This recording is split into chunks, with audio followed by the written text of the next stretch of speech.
PDT, Partido Democrático Trabalhista, é o primeiro partido que nós vamos abordar na nossa série sobre a história das siglas, das agremiações partidárias no Brasil. O PDT é um partido com o qual tenho grande afinidade, uma afinidade pessoal e um vínculo até afetivo.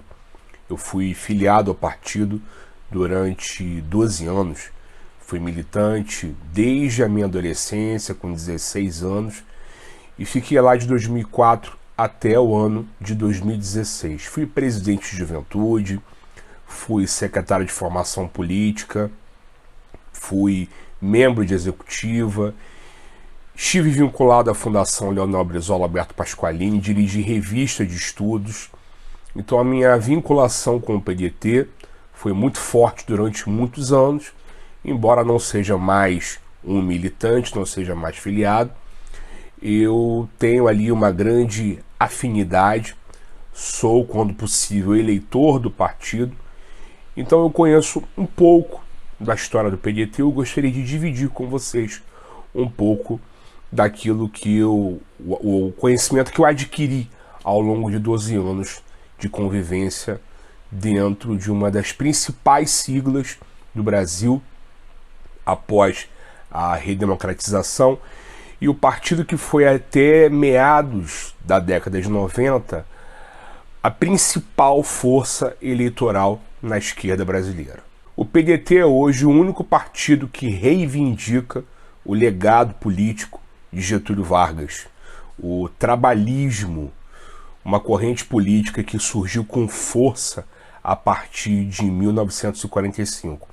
O PTB não existe mais, apesar de que este PTB, que existia até pouco tempo, o PTB do Roberto Jefferson, ele já não era mais trabalhista há muitos anos, havia se tornado uma sigla de apoio ao bolsonarismo, uma sigla de extrema-direita, e vários partidos ao longo dos anos foram abandonando o nome trabalhista, e muitos deles de fato eram trabalhistas nominalmente e não ideologicamente, porque na década de 80, quando ocorreu a abertura política no Brasil, era moda alguns termos, alguns nomes. Então muitos partidos possuíam socialista, trabalhista, liberal e outros termos desse tipo, porque era moda. Houve ali uma grande proliferação de partidos entre 85 e 89, então esses termos se repetiam. Hoje existe o PRTB, que é o Partido Renovador Trabalhista Brasileiro, ao qual Pablo Marçal é filiado e concorreu à Prefeitura de São Paulo na eleição passada. O partido foi fundado por Levi Fidelix e esteve filiado a ele também o general Hamilton Mourão, hoje senador pelo Rio Grande do Sul, que foi vice-presidente na chapa de Jair Bolsonaro. Ou seja, o PRTB também era um partido que era nominalmente trabalhista. Depois disso, os partidos foram abandonando, PTC virou Agir, PTN virou Podemos, e o PTB acabou, o PTdoB virou Avante. Então hoje só o PDT é que reivindica de fato esse legado trabalhista e possui uma ligação histórica, uma ligação ideológica, principalmente ali no momento de sua fundação. Isso ficou muito visível. Se a gente puder recapitular um pouco a história do PTB, do antigo PTB, que o PDT reivindica ser uma continuidade, o PTB ele surge em 45 com o fim do Estado Novo.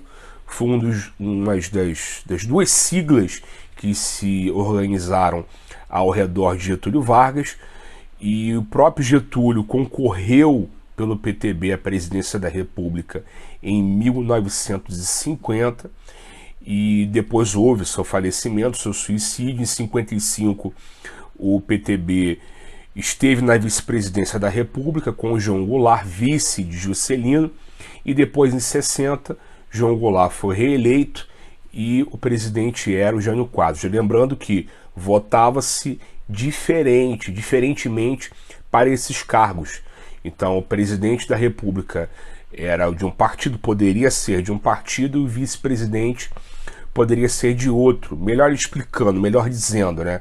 O voto era separado. Então, por isso que em 60 o candidato do PSD era o Marechal Lott, mas o Jango, de qualquer forma, foi eleito vice-presidente da República.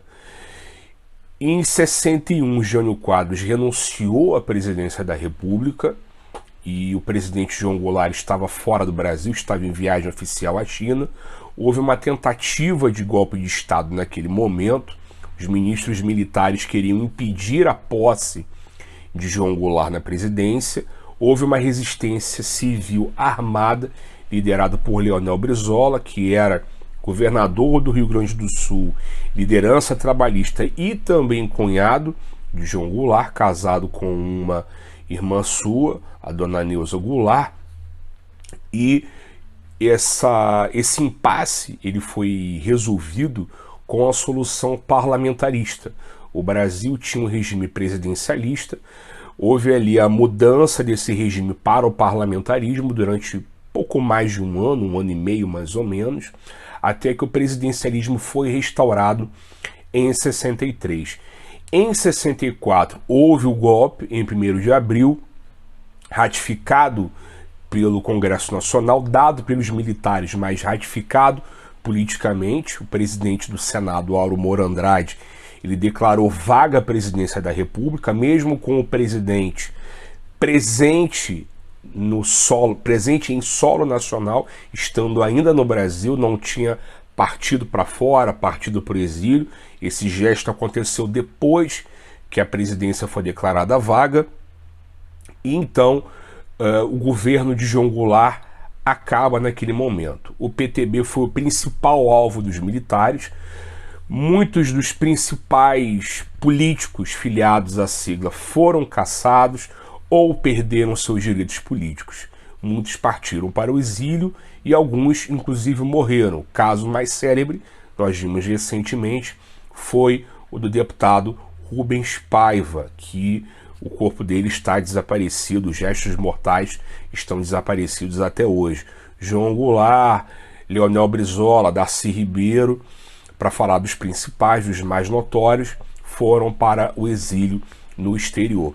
Em 65, o multipartidarismo acabou através do ato institucional número 2 e foi instituído o bipartidarismo, uma sigla situacionista, uma sigla governista e, do outro lado, uma sigla de oposição, mas uma oposição consentida. Então, a Arena, de um lado, a Aliança Renovadora Nacional, e do outro lado, o Movimento Democrático Brasileiro, aglutinando ali as forças de oposição. Um grande guarda-chuva que reunia liberais, conservadores, trabalhistas, em alguns casos até comunistas, dependendo do contexto.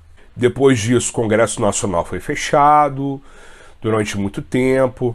O presidente da República, os generais presidentes, na verdade, eles governavam através de decreto, através de atos institucionais. Então o Congresso ele passou a ser uma instituição simplesmente decorativa, nada mais do que isso. Até que ali por volta de 77, 78, começou a chamada distensão lenta, gradual e segura, que culminou em 79 com a anistia política. A anistia que foi dada tanto para perseguidores quanto para perseguidos, mas era o que tinha para o momento, e muita gente retorna para o Brasil, incluindo Leonel Brizola. Naquele momento o bipartidarismo acabou e foi possibilitada a criação de novos partidos dentro ali de algumas regras. Havia a necessidade de reunir, por exemplo, um determinado número de parlamentares, um número de apoios dentro do Congresso Nacional, para que uma bancada partidária ela pudesse ser organizada. Em 79, ainda antes da abertura, houve ali o primeiro passo para a reorganização do PTB, que foi o Encontro de Lisboa, organizado em Portugal com o apoio do Partido Socialista. naquele momento sua principal liderança era Mário Soares, que deu total apoio para a reorganização. Portugal tinha acabado de sair da ditadura salazarista, então Lisboa sediou esse encontro, que reuniu tanto a velha guarda do trabalhismo, Doutel de Andrade, Bocaiúva Cunha, o próprio Brizola e mais algumas outras figuras, quanto os mais jovens, inclusive alguns que tinham vindo da luta armada, como era o caso do Alfredo Sirquis e do Carlos Mink. Esse encontro deliberou pela recriação do PTB. Quando essas pessoas, esses exilados, voltaram para o Brasil, correram para reorganizar a sigla. Só que aconteceu ali um problema. Dois grupos diferentes passaram a reivindicar a continuidade e o registro do PTB no TSE. De um lado nós tínhamos Brizola, com um grupo de trabalhistas históricos ao seu redor, e do outro lado havia Ivete Vargas, que também era uma liderança histórica dentro do PTB, era sobrinha de Getúlio Vargas, reuniu ali um grupo minoritário ao seu redor. E dentro daquela reorganização dos partidos políticos no Brasil, algumas lideranças conservadoras e até mesmo antigetulistas, anteriormente, se aproximaram de Ivete Vargas. Houve ali um grande imbróglio nesse registro do PTB no no Tribunal Superior Eleitoral. Inclusive, passou pelo Congresso porque era necessário ali o apoio de parlamentares para esse registro, e o grupo vinculado a Ivete Vargas conseguiu o registro primeiro que o grupo de Leonel Brizola. Muitos atribuem isso à atuação do general Golbery Couto Silva, que tinha o interesse de tirar a sigla das mãos de Brizola e inviabilizar o seu retorno à vida pública. Pouco tempo depois, ali entre 79 e 80, em 80, nos primeiros meses, o PTB foi registrado pelo grupo de Ivete Vargas e houve a necessidade da criação de uma nova sigla que pudesse levar adiante o legado trabalhista. Então foi criado o Partido Democrático Trabalhista, o PDT. Então o Brasil estava se reorganizando partidariamente, havia ali o processo de redemocratização em curso e havia ali no Brasil 5 siglas registradas. O PDS, herdeiro da Arena, Partido Democrático Social, tinha o número 1, número eleitoral. O PDT, que era o número 2, o Partido dos Trabalhadores, número 3, o PTB, que era o número 4, e o MDB ganhou um pé na frente, virou Partido do Movimento Democrático Brasileiro, com o número 5. A redemocratização seguiu o seu curso. Em 82, o Brasil teria as primeiras eleições diretas para os governos estaduais desde 65. Como ocorreram vitórias da oposição em estados importantes, como a Guanabara e Minas Gerais, foi criado esse dispositivo do voto indireto para a eleição de governadores estaduais através das assembleias legislativas. Colégios eleitorais eram organizados no sentido de escolher os governadores estaduais, quase sempre alinhados com o que o governo federal queria, ali com pouquíssimas exceções, principalmente onde o MDB era mais forte, que era o caso, por exemplo, aqui da Guanabara. Mas a história do Chagas Freitas é uma história muito complexa. Ele, apesar de ser do MDB, ele era uma figura muito próxima do regime, mas isso é uma pauta para uma outra história, para um outro vídeo. Mas vamos lembrar o seguinte: o Brasil ainda estava sob a ditadura militar e haviam regras que dificultavam a ascensão de novas forças, de novos atores políticos naquele momento.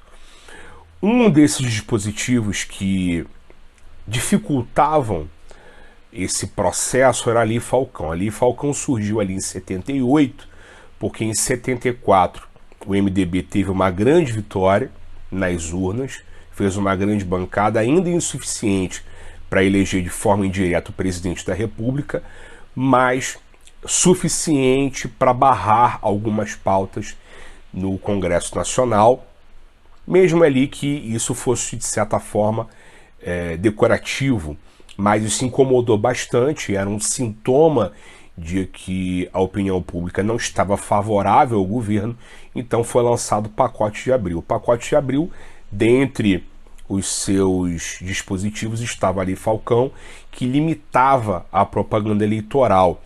E era uma coisa muito ridícula, para ser bem sincero, porque como funcionava a propaganda eleitoral? Na televisão era proibido vídeo, era proibido qualquer coisa que fizesse menção ao movimento por parte dos candidatos. Eles não podiam falar nos vídeos. Então o que acontecia? Geralmente era apresentada a foto do candidato, o narrador lia em off o seu currículo, e ali tinha algumas pessoas que tentavam burlar, colocavam sequência de fotos para gerar ali um certo movimento, mas era uma coisa muito feia. E além disso, foi criado o voto vinculado. O que era esse voto vinculado? Em 82, houve a votação para todos os cargos, com exceção do presidente da República. Obrigatoriamente, todos os candidatos deveriam ser do mesmo partido. Então, se o eleitor ele gostasse de um candidato, por exemplo, do MDB, mas fosse simpático com um colega dele, que era candidato a deputado pelo PTB, ele não poderia fazer isso. Ele teria que obrigatoriamente anular esse voto. Aliás, não era nem assim. O voto dele, no momento da contagem, ele era anulado. E aí, claro, o brasileiro sempre consegue escapar disso, e foi criado o voto camarão. O que era o voto camarão? As pessoas não votavam para governador, não escolhiam um candidato de determinado partido, deixavam aquilo ali em branco e escolhiam candidatos, seus candidatos favoritos, né, dentro da cédula eleitoral. Marcavam só quem ele queria de fato que fosse eleito e deixava todo o resto em branco, principalmente o voto para governador. O processo eleitoral de 82 foi muito duro, muito difícil, porque Brizola ele decidiu concorrer ao governo do Rio de Janeiro com um partido desconhecido, com uma estrutura muito pequena, sem recursos financeiros, disputando a eleição com candidatos apoiados por diferentes máquinas. Miro Teixeira, do PMDB, que era apoiado pelo então governador Chagas Freitas, e o candidato Moreira Franco, do PDS, que anteriormente era do PMDB, mas com essa reorganização depois da fusão entre a Guanabara e o Rio de Janeiro, ele acabou indo para o PDS com seu grupo político. Seu grupo tinha ninguém mais, ninguém menos do que Amaral Peixoto, que era genro de Getúlio Vargas, havia sido dirigente nacional do PSD durante muitos anos. Eles acabaram indo para o PDS e com isso ganharam o apoio, a simpatia do governo do general Figueiredo. Brizola fez uma campanha muito pobre, muito simples, com grande apoio popular, e enfrentou inclusive denúncias de fraude, como foi o caso do Proconsult, ali um sistema que foi criado por uma empresa terceirizada que o TRE contratou para fazer a contabilização dos votos. Essa empresa parece que tinha um sistema, tinha um cálculo para desviar os votos de Brizola para outros candidatos, favorecendo principalmente o candidato do PDS. Esse desvio ele foi descoberto. Uma das pessoas responsáveis por essa descoberta foi um economista chamado César Maia, que depois se tornou prefeito do Rio de Janeiro durante muitos anos, E contra tudo e contra todos, Leonel de Moura Brizola foi eleito, apesar da fraude, governador do estado do Rio de Janeiro pelo PDT. Nessa parte, nós terminamos esse vídeo, nesse momento em que Brizola é eleito governador do estado, e no próximo vídeo nós vamos falar um pouco mais sobre como o PDT se desenvolveu, um pouco da influência da social-democracia, alguns grupos que depois foram para o PDT, grupos vindos do antigo PCB, como o PDT se desenvolveu, como ele cresceu, como que ele ganhou protagonismo político na década de 80, até a eleição de 89, na qual Brizola era um dos favoritos, mas ele acabou não chegando ao segundo turno, que foi disputado por Fernando Collor e pelo Lula, e o final da história, claro, né, nós já sabemos, deu no que deu. Conto com a sua participação, com a sua audiência no próximo vídeo, e se você chegou até o final desse vídeo aqui, eu quero te pedir, por favor, que você se inscreva aqui no canal, que você dê o like, dê o joinha, comente aí o que for possível, o que for preciso, se você gostou ou não, alguma observação. E claro, compartilhe com seus amigos, se vocês gostaram desse conteúdo. Muito obrigado e até o próximo vídeo.